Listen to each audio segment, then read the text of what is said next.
Hi ವೀಕ್ಷಕರೇ, ನಾವೀಗ ಬನ್ನಿಕೋಡು ಬೇನಹಳ್ಳಿ ಹತ್ರ ಇರೋ ಒಂದು ಡ್ರ್ಯಾಗನ್ ಫ್ರೂಟ್ ಫಾರ್ಮಲ್ಲಿದ್ದೀವಿ. ನೋಡ್ತಾ ಇದ್ರಿ, ನನ್ನ ಹಿಂದ್ಗಡೆ ಡ್ರ್ಯಾಗನ್ ಫ್ರೂಟ್ಸು ಗಿಡಗಳು ಕಾಣ್ತಾ ಇದ್ದಾವೆ. ಒಳ್ಳೆ ಹೂ ಬಿಟ್ಟಿದ್ದಾವೆ.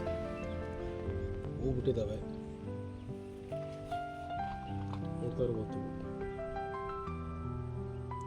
ಒಳ್ಳೆ ಹೂ ಬಿಟ್ಟಿದ್ದಾವೆ. ಇದು 2 ದಿನಕ್ಕೊಂದ್ಸರಿ ಕಟಾವು ಮಾಡ್ತಾರಂತೆ ಹಣ್ಣುಗಳನ್ನು. ಇವರು ಇಲ್ಲಿ ಜಾಸ್ತಿ ನಮಗೆ ಪ್ರಾಫಿಟ್ ಇಲ್ಲ ಅಂಥೇಳಿ ಇಲ್ಲಿಂದ ಮುಂಬೈಗೆ ಎಕ್ಸ್ಪೋರ್ಟ್ ಮಾಡ್ತಿದ್ದಾರೆ. ಇದು ನನ್ನ ಹಿಂದೆ ಕಾಣ್ತಿರೋ ಗಿಡ ಸುಮಾರು 5 ವರ್ಷದಂತೆ ಗಿಡ. 2 ದಿನಕ್ಕೊಂದ್ಸರಿ ಹರಿತಾ ಇದ್ದಾರೆ. ಇಷ್ಟೊಂದು ಗಿಡ ಇದಾವೆ ನೋಡ್ರಿ. ಒಂದು ನಿಮಿಷ ಬ್ಯಾಕ್ ಕ್ಯಾಮ್ರಾದಿಂದ ತೋರಿಸ್ತೀನಿ.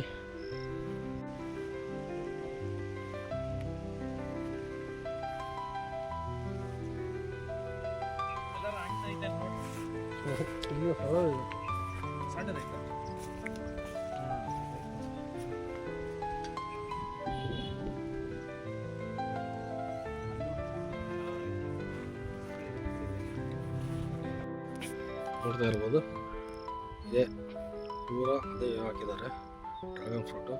ಸೆಂಟ್ರಿಗೆ ಮಾವಿನ ಮರ ಹಾಕಿದ್ದಾರೆ. ಮಿಶ್ರ ಬೆಳೆ. 1 ಲೈನು 2 ಸುಮಾರು 10ರಿಂದ 15 ಲೈನ್ ಹಣ್ಣಿರೋದು ನೋಡ್ತಾ ಇದ್ದೀರಿ ಗಿಡ.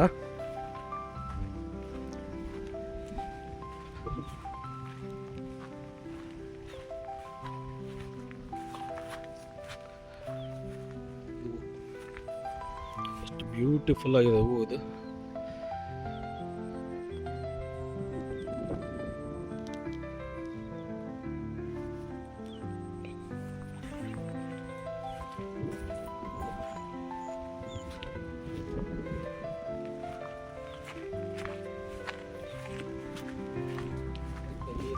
ನೀರಾವರಿ ಮಾಡಿದ್ದಾರೆ.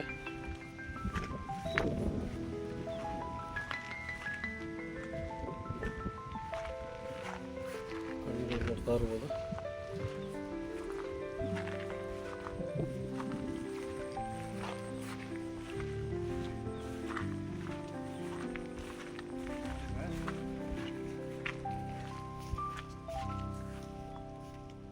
ಇದು ಬಿಟ್ಟಿರತಕ್ಕಂಥ ಹಣ್ಣು ಈಗ ರೆಡಿ ಇದೆ, ಕೊಯ್ಲಿಗೆ ರೆಡಿ ಇದೆ ಹಣ್ಣು ಇದು. ಇದ್ರ ಜೊತೆಗೆ ಮಾವಿನ ಗಿಡ ಹಾಕಿದ್ದಾರೆ, ಜೊತೆಗೆ ಸಪೋಟ ಗಿಡ ಹಾಕಿದ್ದಾರೆ ಸೆಂಟ್ರಿಗೆಲ್ಲ. ಎಷ್ಟು ಚೆನ್ನಾಗಿದೆ ಇದು ಪ್ರೋಸೆಸ್. ಈ ರೀತಿ ಗಿಡ ಕಟ್ತಾರೆ, ಅದಕ್ಕೆ ಗೊಬ್ಬರ ಹಾಕಿ ಈ ರೀತಿ ಗಿಡನೆಲ್ಲ ಕಟ್ಟಿ ಹಬ್ಬಿಸ್ತಾರೆ ಫಸ್ಟು.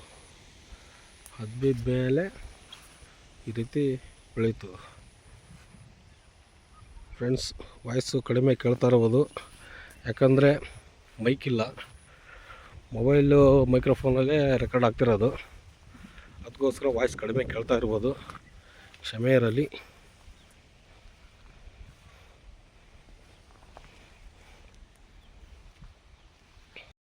ಏನ್ರಿ ಮಾಡೋದು? ದಿನ ನೀರು ಹಾಯಿಸ್ತೀರಿ ಇದಕ್ಕೆ? ಬ್ಯಾಸಿಗೆ ಆಗ್ತದೆ 2 ದಿವಸ, ಮಳೆಗಾಲದಾಗಿಲ್ಲ. ಎಷ್ಟು ದಿನಕ್ಕೆ ಒಂದ್ಸರಿ ಕಟ್ ಮಾಡ್ತೀರಾ ಹಣ್ಣು? ಯಾಕೆ ಹಣ್ಣು ವಾರದ 2 ದಿವ್ಸಕ್ಕೊಮ್ಮೆ ಕಟ್ ಮಾಡ್ತೀವಿ. 2 ದಿವಸಕ್ಕೊಂದ್ಸರಿ. ಎಷ್ಟು ಟನ್ ಬರ್ತೈತಿ? ಎಷ್ಟು ಎಕರೆ ಐತಿ ಇದು? 3 ಎಕರೆ ಐತಿ. 3 ಎಕರೆ. ಎಷ್ಟು ಟನ್ ಬರ್ತೈತೆ ಹಣ್ಣು? ಅವು ಟನ್ ಗಂಟಲೆ ಎಲ್ಲಿ ಹೇಳ್ತಾರೆ, ಒಂದೊಂದು ದಿವಸಕ್ಕೆ 70 ಬಾಕ್ಸು 80 ಹಿಂಗೆ. ಒಂದು ಬಾಕ್ಸ್ ಎಷ್ಟು ಕೆ ಜಿ ಬರ್ತಾವೆ? 10 ಕೆ ಜಿ. 10 ಕೆ ಜಿ ಮಾಡ್ತಾರೆ. 10 ಕೆ ಜಿ ಒಂದು ಬಾಕ್ಸು ಅಂಥವು ಅಷ್ಟು 60-70 ಬಾಕ್ಸು 2-3 ದಿನಕ್ಕೊಂದ್ಸರಿ. ಒಟ್ಟು ವಾರದಾಗ 2 ಸರಿ ಅಂತ ಲೆಕ್ಕ. ಅಂತ. ಇವೆಷ್ಟು 5 ವರ್ಷದವ ಗಿಡ ಎಲ್ಲ? ಇದು 5 ವರ್ಷದ್ದು. 5 ವರ್ಷದ್ದು. ಎಷ್ಟು ವರ್ಷದ ತನಕ ಇರ್ತೈತಿ ಇದು? ಅದೇ ಎಲೆ ಬೆಳಿದ್ದಂಗೆ ಏನಾಗಲ್ಲ. ಎಲೆ ಬೆಳಿದ್ದಂಗೆ ಎಷ್ಟು ವರ್ಷನ ಇರ್ತೈತಿ? ನೀನು ಮಾಡ್ಕೊಂತ ಇದ್ದಂಗೆ ನಾವು. ಸರಿ, ಆಯ್ತು ನೋಡ್ರಿ. ನೀವು ಎಷ್ಟು ವರ್ಷ ಆತ್ರಿ ಇಲ್ಲಿ ಮಾಡಾಕತ್ತಿ? ನಾನು 1.5 ವರ್ಷ ಆಯ್ತು ಸರ್. 1.5 ವರ್ಷ ಆತ್ರಿ. ಇದು ಅಂದ್ರೆ ರೆಡ್ಡಿ ಆಯ್ತು ಏನಾಯ್ತು ಬೆನ್ನುಳಿದು ಅಡ್ಡಾಡ್ತಾರೆ. ಸರಿ, 30 ದಿವಸ ಇವತ್ತು ಅವರು ಆಳ್ಮಗಳು ಬಂದಿಲ್ಲ, ಒಂದು ಹುಡುಗ ಬಂದಿಲ್ಲ. ಹ್ಞೂ ಹ್ಞೂ ಸರಿ ಆಯ್ತು ಅಲ್ರಿ ಸರ್. ಹ್ಞೂ